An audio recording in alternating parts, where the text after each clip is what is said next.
This is such an honor, and I have to say, my son is here, and he is really excited to be a part of this whole thing. Tell us, Gabby, what about Amazfit did you love? Like, what about this wearable brand drew you to them? So for me, partnering, hello, testing. Okay. For me, partnering with brands, I'm very just intentional about the authenticity of it. So everything is something that I have to really be using and really appreciate in my day-to-day life. And wearable technology is just a big part of my story. It's a big part of my journey and my career. What I loved about Amazfit is that it tracks things that I actually need to be tracking on my day-to-day with track. So sleep and recovery, a huge piece of what I do. And Amazfit has that in the app, as well as heart rate detection is something that I use constantly in training. And just like the GPS accuracy of Amazfit is also really helpful. And of course, like the battery life. I think that was the thing that stood out most to me when I first started using Amazfit, because I've tried many different wearable techs, but the battery life with my lifestyle has been huge. Like I travel all the time from meet to meet, competition to competition, and worrying about that it was so annoying for me. And now I'm like so grateful for this because I don't have to do that. But really, it's a really, user-friendly kind of watch and app, and it just alleviates so much stress in my life. Like I listen to my body all the time, but having actual data here that I can look at, look down really easily at, it helps me feel lighter, and I can focus on what I need to focus on, which is the actual training and the actual getting the recovery, and then I can use the data to follow up. How do you like not obsess over the sleep and those kind of numbers? Like you're appreciating the data, but not being obsessed with the data. Yeah, I mean that's a really great question, and that takes time as an athlete. And I remember being like a young athlete in college, and I would get so stressed and bogged down by these different data points. Like, for example, I knew that sleep was something that was really, really important for me and my success and my overall long time success as an athlete. And I used to get just so wrapped up in the exact amount of hours of sleep I would get, or how many hours were spent in REM or non-REM, or how long it took me to fall asleep, right? Like that would it would actually stress me out to the point where I wasn't even getting sleep or getting the recovery that I needed. And now I see it as an accent to what I do. So I genuinely listen to my body, like how I feel is what comes first. So, if I feel like I got enough sleep, if I wake up feeling refreshed, that's enough. And then I use the data to inform me. It's almost it's like a silent coach, right? It guides me, but it's not the end all be all. At the end of the day, like it's my journey, my career, how I feel is what matters. And, as I get older in my career, in track and field, I'm kind of old. I'm about to turn 29 in a couple of days. All of my teammates call me Elder Gabby because they're like, "You're so old," and I'm like, not that old, guys. But I've had a few years under my belt. I have a lot of experience. And so I kind of forgot where I was going with that. But I've gotten really good at focusing on what matters, right? And focusing on the data points that I want to focus on, the ones that I need. And so for me now, that's, it's typically how many hours did I sleep? I like to look at my recovery percent, like what is my watch telling me versus how do I feel, and kind of thinking, okay, I look back on my prior day or my prior week and I think, what could I have done better to make this number higher? It's not something that I fixate on, but it's also just a way for me to get better and to reflect. It's kind of a means of reflection, which is huge. I mean, some athletes use journaling for that. Some athletes bounce it off of their coach constantly, but for me, I use my tech. It's the sleep and recovery data, and then it is the heart rate tracking. I love it. I love being in the middle of a session and looking at where my heart rate is between intervals, between sets, and comparing it to where I was maybe a couple of weeks ago, deciding, am I ready to start this next set? Should I let my coach know that, this is not the purpose of the workout? I need to be, my heart rate needs to come down to maybe 150 or something. My heart rate gets really high. And just kind of using that to accent my training. Yeah, I'm curious, like when you are looking at the heart rate in your training, like how do you adjust workouts and things like that? It's about communication. My coach, she's really funny. She's the best and she's awesome, but she gets like so distracted so easily all the time. And so it's actually really, really nice for me to be like a watch keeper, because I am like keeping track of everything in the group. Like I said, they call me Elder Gabby. I'm like always keeping track of the timing. I'm doing the timing between reps, which is also just a minor thing that I use to watch for. But also, we have workouts, and each workout has its specific purpose. And some workouts are not meant to just wear you down. Like if we're doing a sprint day, where it's just, hard interval training, maybe repeat 200s, the point isn't just to keep running 200s until your heart rate skyrockets and you just can't breathe and you're like, that's not the point. So it might be, okay, coach, look at this. I'm dying. My heart rate is actually at 190 right now. I'm not ready to start that next rep. Like maybe 2 more minutes. And then that's what we do. And using the watch to help facilitate that conversation is so nice instead of just guessing. Because I do listen to my body and I do feel like I have that expertise, but sometimes you don't want to guess. Like we do it at such a high level, and every little thing matters. Like every tiny tenth of a second matters. Every minute between intervals and between sets matters, because that's the difference between, first place at the Olympics and not. It's like how you're training and how serious you are about it. So taking the guesswork out of it, it helps a lot. Yeah, let's talk about your coach a little bit. Tanya? Yeah, Tanja. Mm-hmm. Tanja, okay. She's also an Olympian. Talk to me about like choosing what coach you work with and what that communication looks like, especially as like a veteran athlete. You know what your training should look like, but you have a coach to help you facilitate those things. How do you guys work together? So I picked Tanja immediately after graduating. I graduated from Harvard in 2019, and I loved my college coach. Like, he is still a mentor of mine, and he has set an incredible foundation for me and an appreciation for this type of data.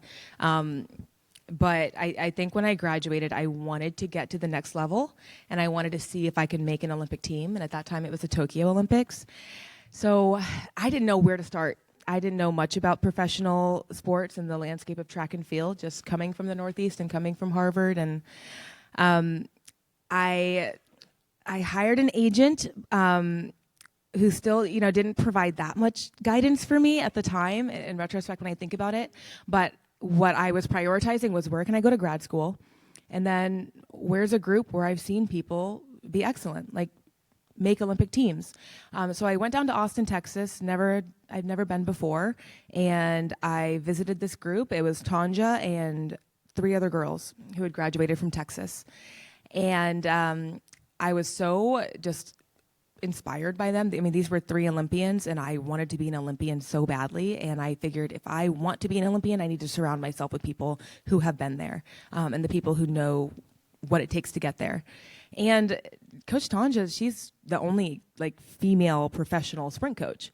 So that's another thing. There are a ton of them who coach college, and then they add a couple of pros to their group. But to be a professional sprint coach and to be a woman was really special, because I'm able to have these kind of conversations about how my body feels and life outside of sport too, because that also plays a part in your training. And so it has been so helpful in my career to have that and have that close relationship with my coach. But more so, it really was about the environment. And when I talk to people and I tell them about, or they ask me about what next steps they should be taking, whether it's college or at the professional level, it's really about the environment. The environment will take over anything. Motivation comes and goes, and being disciplined can be really challenging, but what will ground you is the environment and the people and the space that you put yourself in. And that has made the biggest difference in me, in my career. Just being around those girls, getting my ass kicked every day in practice. If I didn't feel like going and putting in 110%, I had no choice. I had to, or else it would show. What I was doing off of the track, they were very helpful in that too. So I think when I look back on that, it was the best choice that I could have made. And I've been with the same group since I started. A lot of pros, they move and switch around, which understandably sometimes it's not a right fit and you have to make changes. But that's the one group I've been with since the start of my career, and it's the group that I'm gonna end my career with as well. Wow, you know that. I know that, and for me, another big key to my success when I look back is consistency. And so just staying consistent and staying committed is a big part of my journey, and being with this group is a part of that. Being with my coach is a part of that. Because my group also changes each year. I mean, the girls, they'll switch in and out of the group every year. It looks a little bit different. But I'm committed to the program. I'm committed to my coach. And we've had ups and downs in my career. We've had really great years, and we've had really bad years. I'm coming off of one. But the whole point is just to see it through and stay committed, stay consistent with what we're doing, and just trust that. Yeah, that's interesting you bring up. You've had really high years and you've had really hard years. And I think when people look at your career, they think now, like 3-time Olympic gold medalist coming off the 2024 Paris Olympics. Talk about how you like pick yourself back up from these hard years. Like I know you had to pull out from world champs this year, which was probably really hard. How do you stay in a good mental mindset in those times? It's really just let yourself feel everything. Like in sport and in anything in life, you'll have highs and lows. Anything that you're committed to, anything that you work hard, anything that's challenging, right? You'll have those moments. And you have to just let yourself feel the good and the bad. When I have really high moments, like my 3 Olympic gold medals, it's like, yes, let's celebrate that. This is amazing. Like I took advantage of the opportunity that I had worked so hard for. It's so great. But also understanding that it's a part of my story. It's a part of my process. It doesn't mean that I'm always going to be the gold medalist, right? Because you have to work for that. It's like the next year, someone is going to want that. And then when you have these really low years too, it's just using that as part of the process. Learn from it. And I understood, I think my first injured year was 2022, and I had to pull out of Worlds, and I was really down about it. But once I came back from that, and I had my best season following that year, best season of my career, and then the next season was even better than that. It was the Olympics. I realized that it's really, really part of the journey. It's part of the process. Like, if I can come back from that low even stronger and even better, like there's nothing that I can't do. And I think it's a really beautiful thing about sports is that you have these experiences, and it teaches you to be resilient. And resiliency to me is really what sets apart like winners in our sport from the people who don't win. It's the people who can lose and bounce back, because everyone is going to lose at some point. Everyone's going to have a really bad practice. Everyone's going to have some type of injury, no matter what scale it is. But if you can bounce back from that and shake it off, then at some point you're gonna do really well. You're gonna medal. You're gonna do something that you're really proud of, as long as you can bounce back from that. And one thing that I keep in mind, you know, at all points during training, during races, whatever, is this rule of thirds that my physical therapist taught me. And it's that 1/3 of the time you're gonna have really bad days, you know, whether it's a really bad practice, really bad race. 1/3 of the time you're going to have a so-so practice, a so-so race, and then 1/3 of the time you're going to have a great one. You're going to knock it out of the park. And what that tells you is that you're on the right track, because you are challenging yourself enough that you might have some bad days, right? And if you weren't challenging yourself, then everything would be great, right? If everything would be so easy, you'd be doing so well, you'd be knocking it out of the park. But that means you're not pushing yourself enough. And then you want to have some days that are so-so, because that means, you know, you're still like within reach. You don't want to be so overly ambitious and, you know, not realistic. But the thirds keeps me grounded, because I'm like, okay, every day is not going to be perfect. Some days are going to be bad, but I'm on the right track. Yeah, I love that so much. Yeah, one of the things I'm reading this, I just finished this book by Brad Stulberg, and it's talking about the power of like living an excellent life. And one of the things he talks about, which you have me thinking about it as you're talking right now, is like when you care a lot, like when you care deeply about something, like A, that's the only way to really live. Find the things you care deeply about. But B, like you are setting yourself up for heartbreak, potential heartbreak. So how do you like hold on to these like dreams of more gold medals or whatever those goals are tightly, but like loosely enough that you can handle the heartbreak if there is heartbreak? I mean, that's such a good point, and it's so true. I mean, you want to have something that you really care about, and that's what all of us as athletes, we're so passionate about what we do. I mean, you have to be able to wake up every day and put your body through pain, like emotionally, mentally, and physically. You have to be so invested in care. I think so what you see a lot of time at my level is burnout. And I think that burnout comes from, it's not from caring. It's about putting way too much pressure on yourself. It's about these expectations that because you do this, you should see this. You should see this result. And I think I let go of that expectation and I focus on what I can control. And I'm okay with that. If I know that I went to the track and I put my best foot forward, I mean, literally, if I know that I am keeping track of things that I should be keeping track of, then I'm okay with what happens after that. And I love caring and I love the process. And I've fallen in love with this journey. When I first started track and field, I could not say that I loved it. But I have fallen in love with it. And that's really all that matters. And I let go of this weight of expectation. It's just whatever happens, you ride it, you learn from it, and you become the best version of yourself. You become the best athlete version of yourself. And I mean, that's as rewarding as it gets, right? Just knowing that you accomplished that in itself. Yeah, and I think too, like, let's talk about like the process versus the outcome. And this can relate to Amazfit as well, because you're using that as a tool during the process of training for these big goals. How do you like keep the main thing? Like, I have these big goals, but like the day-to-day process is really where those goals actually happen. Yeah, I mean, it really is about consistency. And that is where Amazfit comes in as well, too.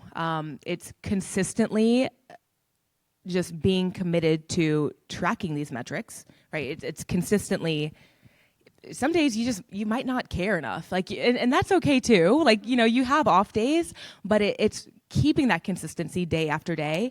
And this goes back to the expectations, not having these expectations that every day has to be a big breakthrough. Like we'll take the Olympics, for example, the Paris 2024 Olympics. That was a big moment for everyone in the world and for myself, but it literally was just a bunch of really small moments just adding up. It was, at that point, 5 years of every day doing the same thing over and over and over again.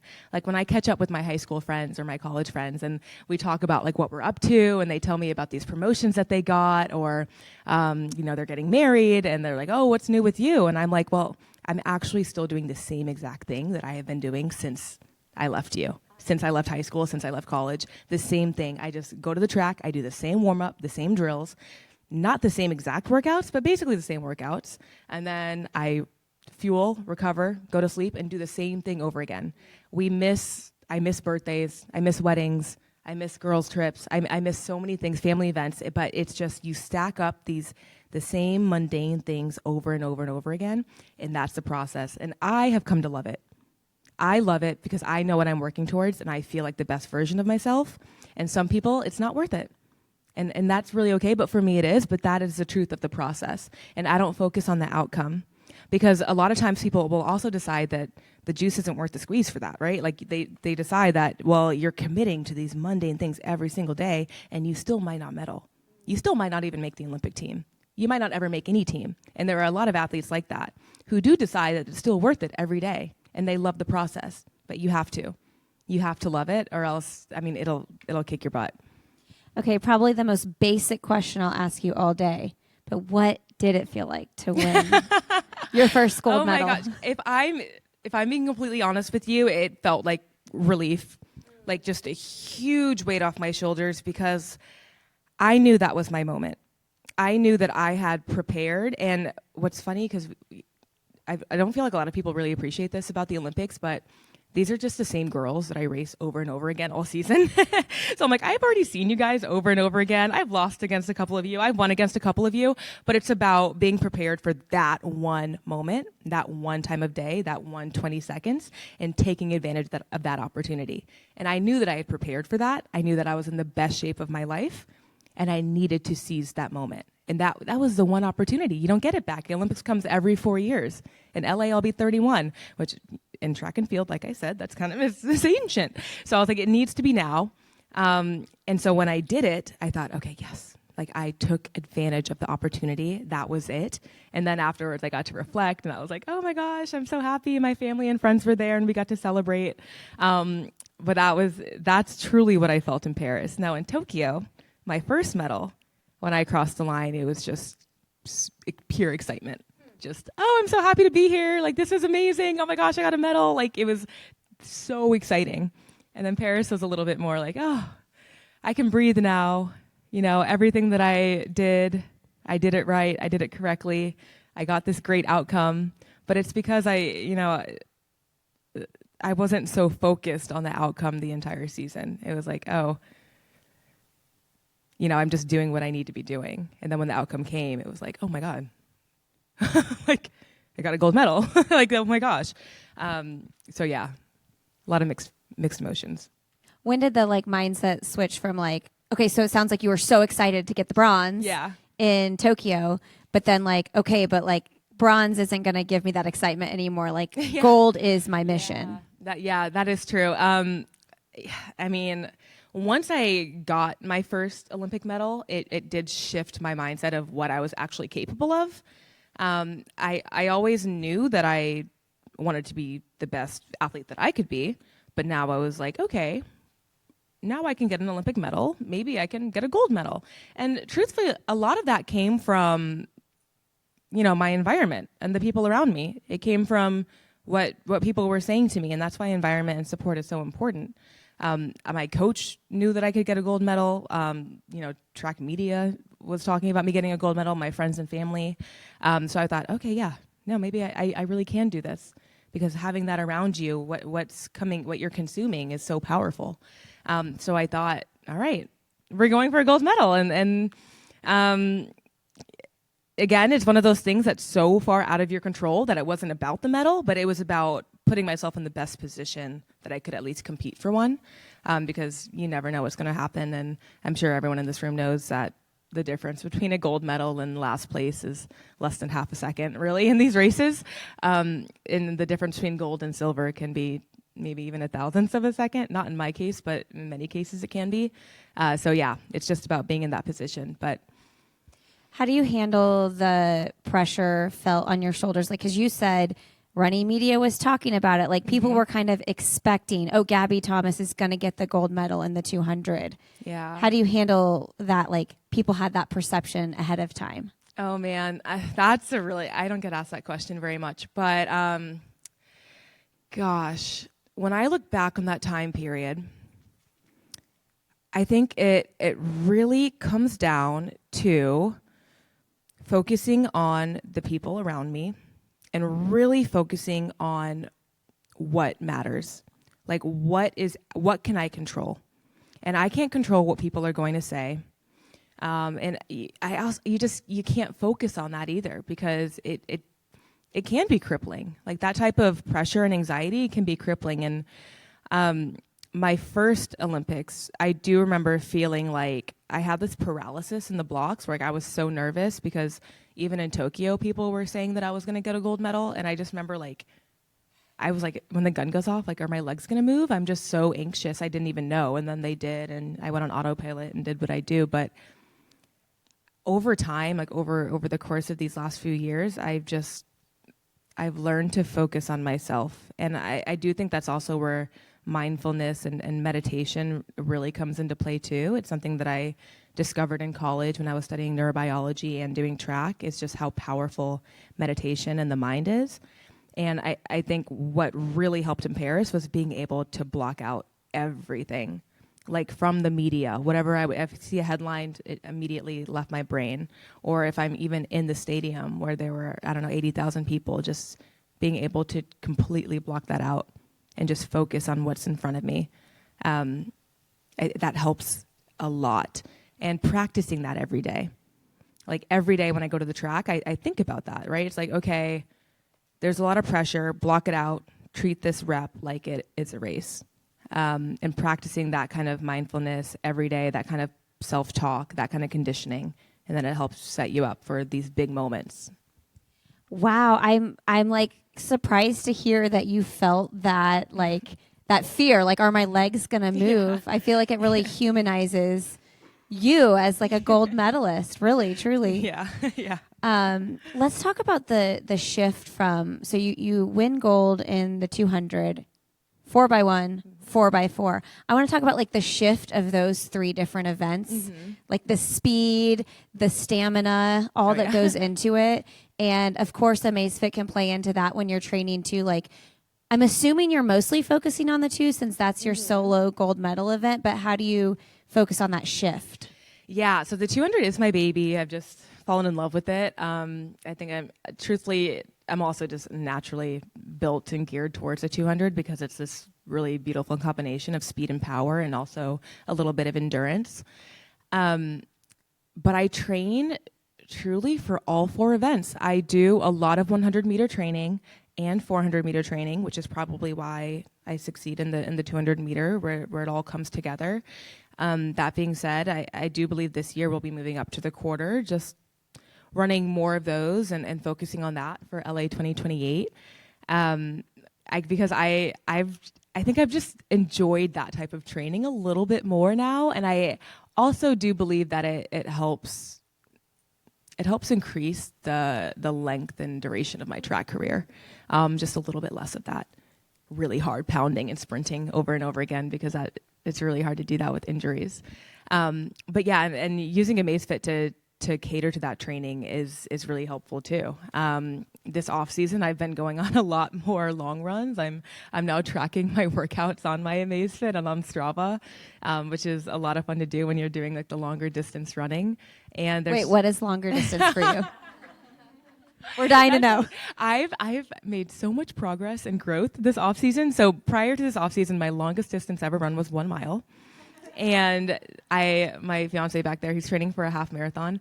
So I've gone on a couple of easy runs with him. Well, easy for him. So we started with a 2-mile run, a 3-mile, and then last week before Thanksgiving, I did my first 4-mile run. Wow. Yes. But it's really fun to see, like, I'm like in mid-run just tracking my heart rate and like all of these metrics, and be like, oh my God, guys, like I'm putting my body through shock right now. But it's so fun to like learn new things about your body though, isn't it too? And like how it reacts and how it adapts to training. And that's another thing that with the Amazfit, I think that my teammates would really benefit from too, is seeing how your body is adapting. Like just seeing how long it takes you to recover from a certain workout, for example, and then how quickly it takes you to bounce back, and then doing that same workout 3 weeks later and seeing how your body has adapted and what it can take on. And that's huge in 400-meter training, because that 400-meter training is just intense. It's really just pushing your body to its absolute limits, speed-wise and endurance-wise, and trying to come back and do it as quickly as you can. Like if you can come back and do it the next day, amazing. Most people can't do that. But just tracking that type of thing is really helpful for quarter milers. And yeah, I mean, having wearable tech to help with that is huge. Yeah, I mean, I think that's one of the biggest things, because when we have this like big goal in mind, we want to like get the next big workout in. We want to like do the next big thing and like check it off the list. Exactly. But you can kind of keep yourself in check a little bit more. Exactly. No, that's a really good point. And I think a lot of times, and even coaches can kind of get carried away with that too, because they're not in our body, they're not in our mind, and they don't know what's going on. But to not have to guess and have something that actually is tracking that is very helpful. And of course, just listening to my body and how I actually feel. Is like first and foremost. But yeah, I mean, trying to get rid of this mindset of I have to do this. This is a checklist. Even if you have a plan that has worked in the past, right? Even if my coach and I, we have a program and you want to follow it exactly from the year prior, and sometimes you just can't. Sometimes your body is just saying something else. There are factors in life where you have to deviate from plan A and go to plan B. And that's okay. And that's just adaptability, and that's resilience, and that's what goes into long-term success. All right, let's talk about your bracelets right now, because you have Keep Going on this one. What do we have on the other ones? And I'm loving the accessorizing.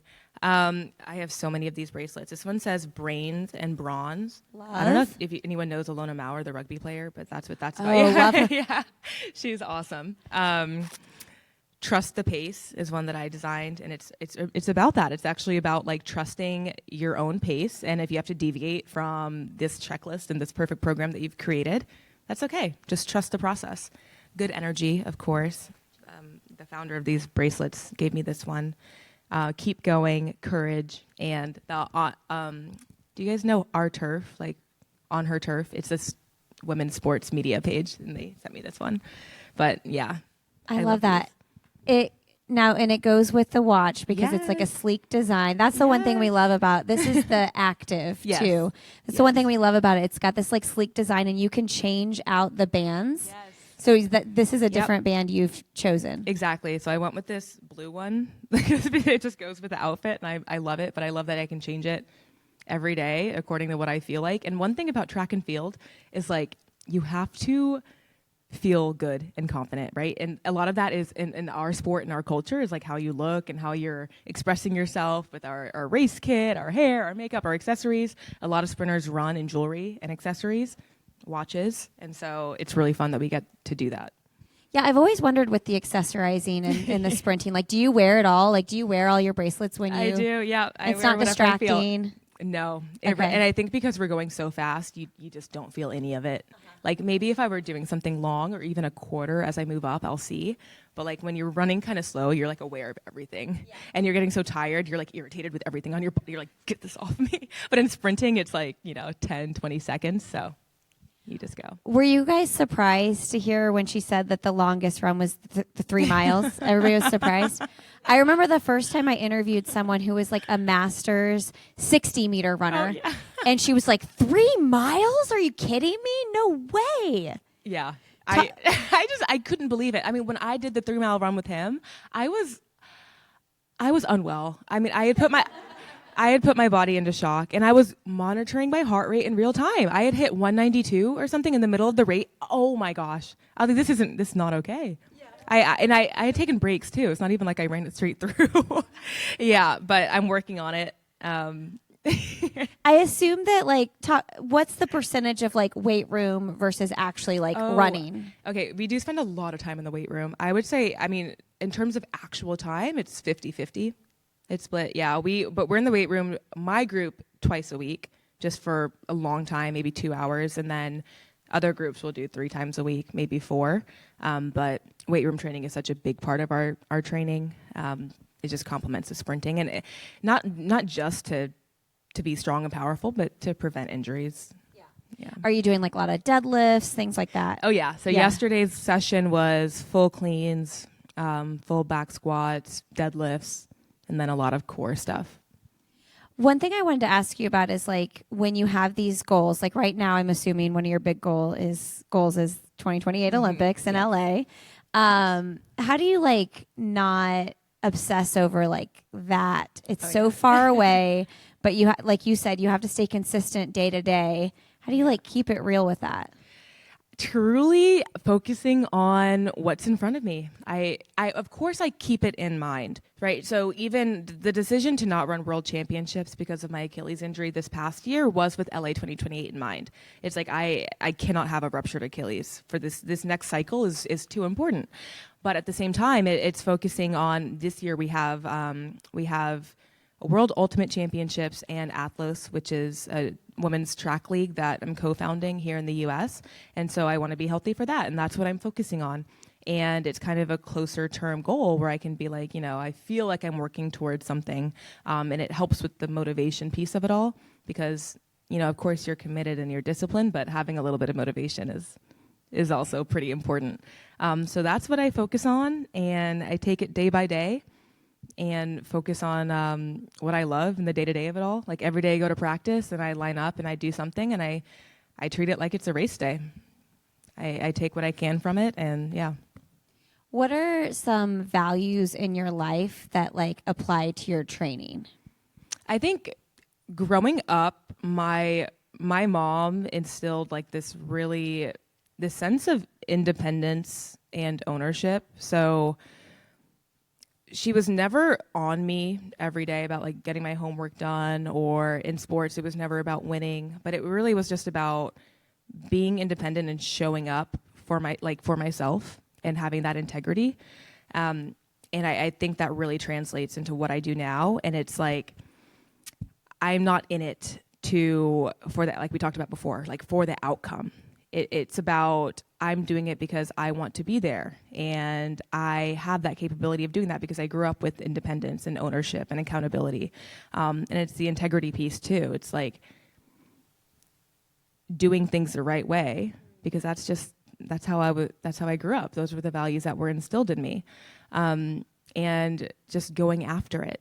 Like my mom was a single mom, and she was a high school teacher and then went back to school and is now a professor, and she's doing what she loves in a field that she loves. And I watched that. So that was kind of my normal, is like watching someone go after it and work really hard and chase their dreams. And I didn't really know any other way. And so it's instilled in me now. It's like, oh, this is like normal life. It's going after it and doing it the right way and working hard and staying committed.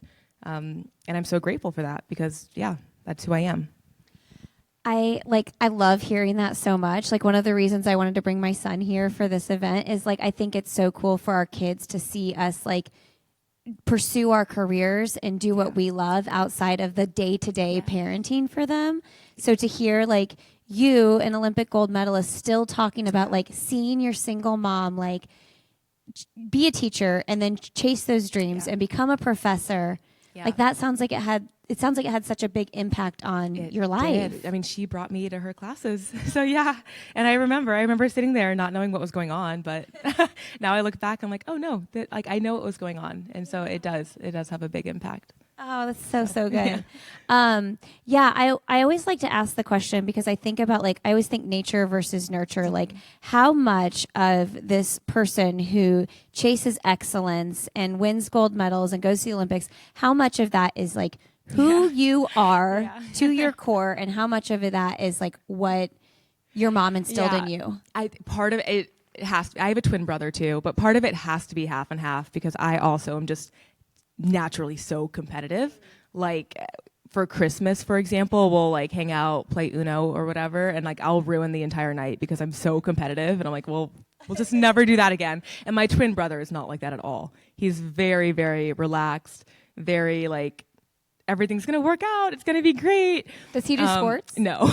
No, he's very artsy, but he's very committed and he loves what he does and he works really hard on it. But it definitely is not the same like competitive, I need to be the best at what I'm doing, like that kind of thing. But it's special in its own way because that's just, he's happy and content and he does what he loves and he works at it. And it's just kind of manifested in different ways for us. Earlier I asked a question, you said I don't get asked that a lot. And now I want to ask you, like, is there something that you like never get asked or don't get asked a lot that you're like, I wish people would ask me about this more? Oh man, that's a good question. I put you on the spot. I know. I know. And what's crazy is you sent me that before and I thought about it and I had one and now I can't remember. Oh man, no, I can't. It's okay. No. It's okay.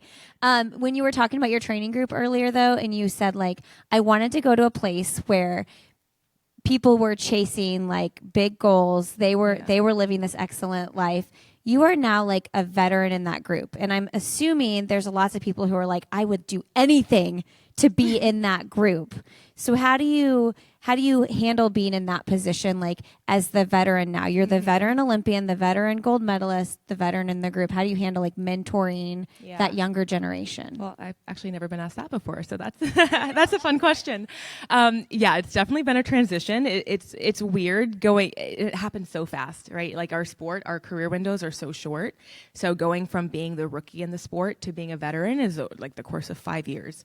And I definitely feel like I've taken a leadership role in the group now because I'm the oldest. I'm the oldest in the group now, and the only one with medals. And so I definitely take on this mentor role where I'm looking after the girls who join the group and the girls who have been in the group, not just in the workouts, right? And I'm always leading the workouts now, leading the warm-ups, and teaching them what they need to be doing or how to be intentional with their form and all of that. But it's also off the track too, helping them like set up their finances, for example, and setting themselves up for a career after track, helping them balance if they're working or in school with track and field practice and communicating with the coach and all of those little things just to help set them up for success.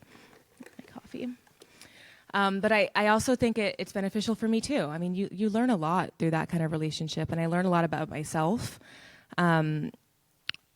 And it's been, it's just really rewarding, and it also gives me an even greater sense of accountability. Like I'm accountable to myself, but also these young women who joined the group to train with me. yeah, so it's definitely a different relationship with the group, and with the sport in my own career, but I almost like it better. Oh, I Right? love that. Yeah, I love that so much. And bringing up the finance part of it, like that's so important because when sport is your job, like you said, there's a time limit on this. So you got to really like figure out how am I pacing this and then what am I looking to, which I mean, going back to Amazfit is such a good point because it's like being partnered with a brand like this is lifelong. Yeah. Like this is beyond you just being like your professional side of your life. You're going to be active and care about those things forever.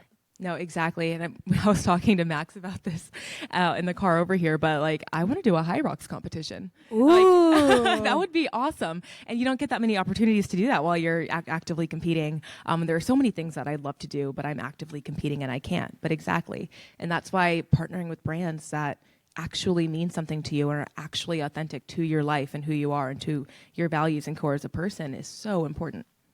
Yeah. How can tools like the Active 2, this is the version that you have. See, I have the Balance on.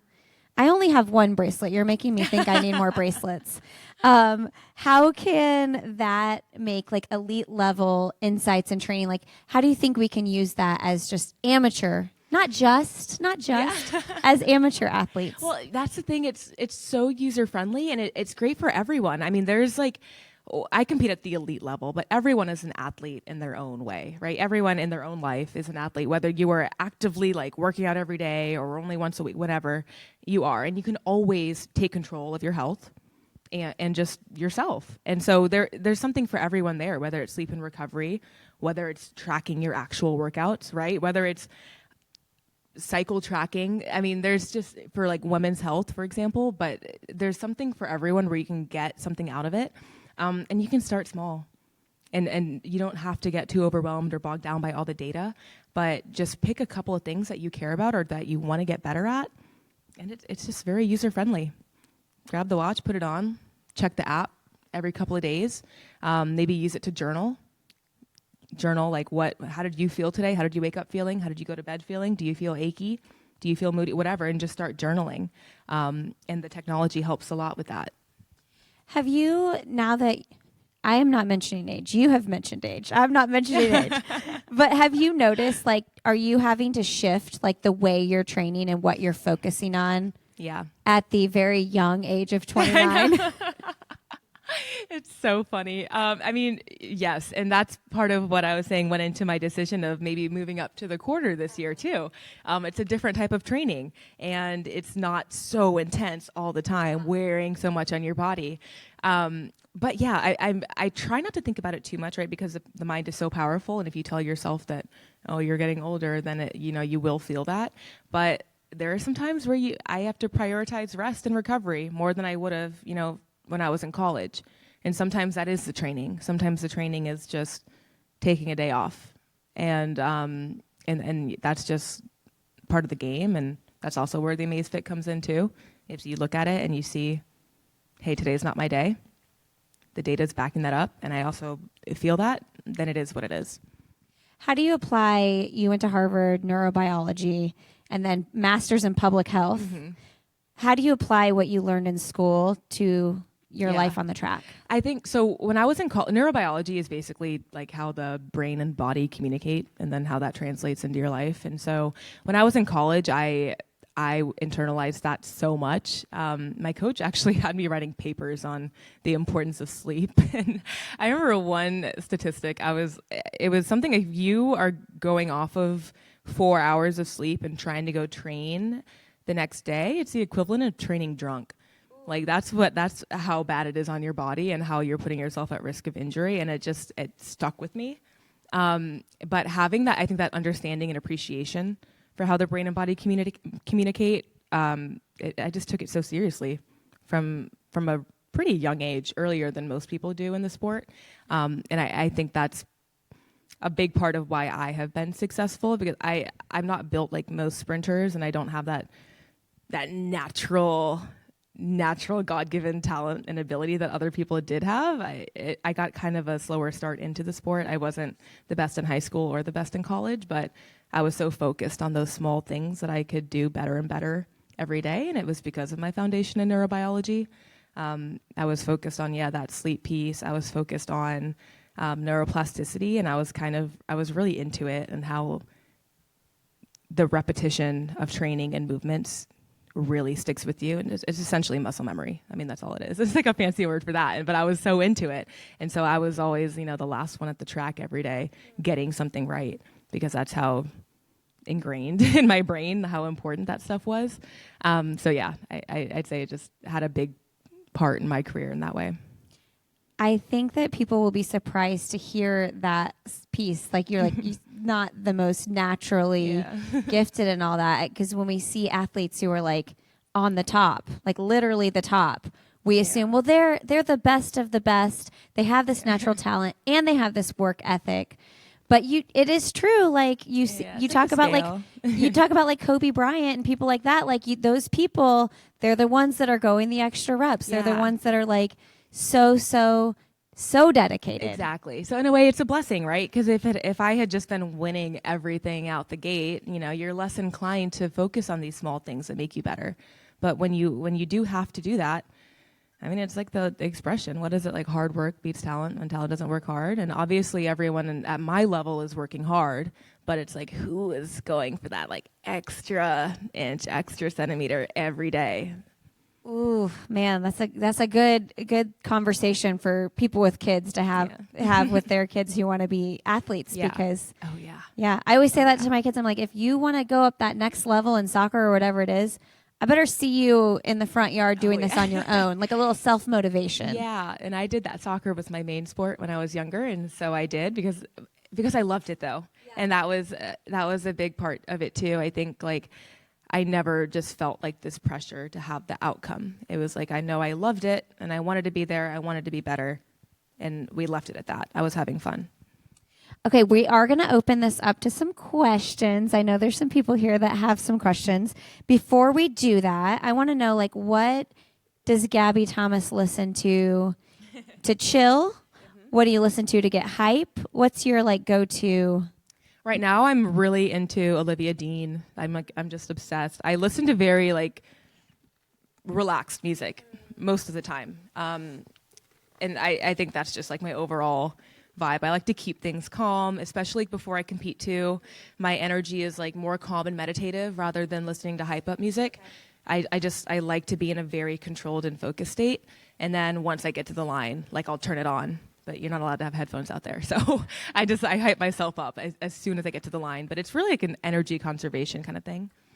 And do you like have specific books you read or like anything that you're like, I need to focus my attention on this before big moments?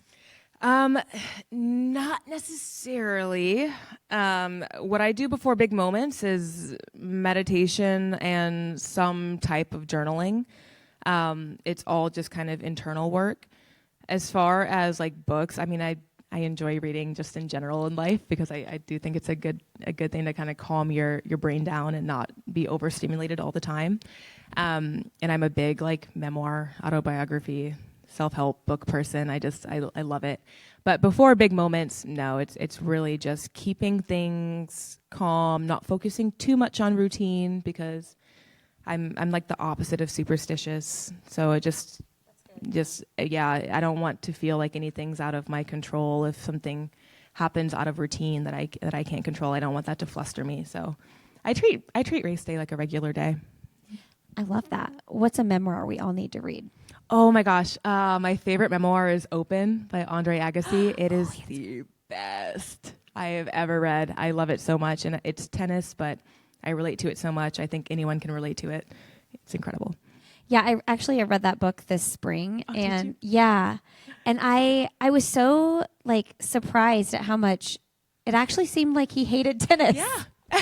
Yeah. No, it was so shocking to be like in the mind of the actual athlete, and he had truly a love-hate relationship with the sport. But I mean, it's like all athletes. Do you think you'll write a book one day? Maybe one day when all is said and done. and I look back on my time, I could see it.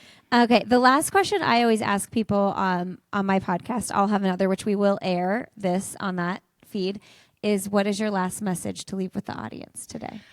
Oh, man. Okay.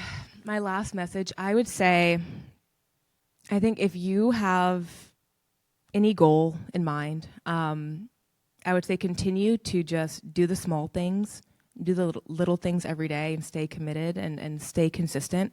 What I kind of picture is this, what I say to myself a lot, a mantra that I have is chop wood and carry water. And it's just to continue to chip away at these small things day after day. Even when you find success, just keep doing the things that made you successful. Because that's where I find the most fulfillment in my life. And that's where I feel like I have the most long-term success. It's just chop wood, carry water, do those small things every day, and enjoy the process. So good. Thank you so much, Gabby.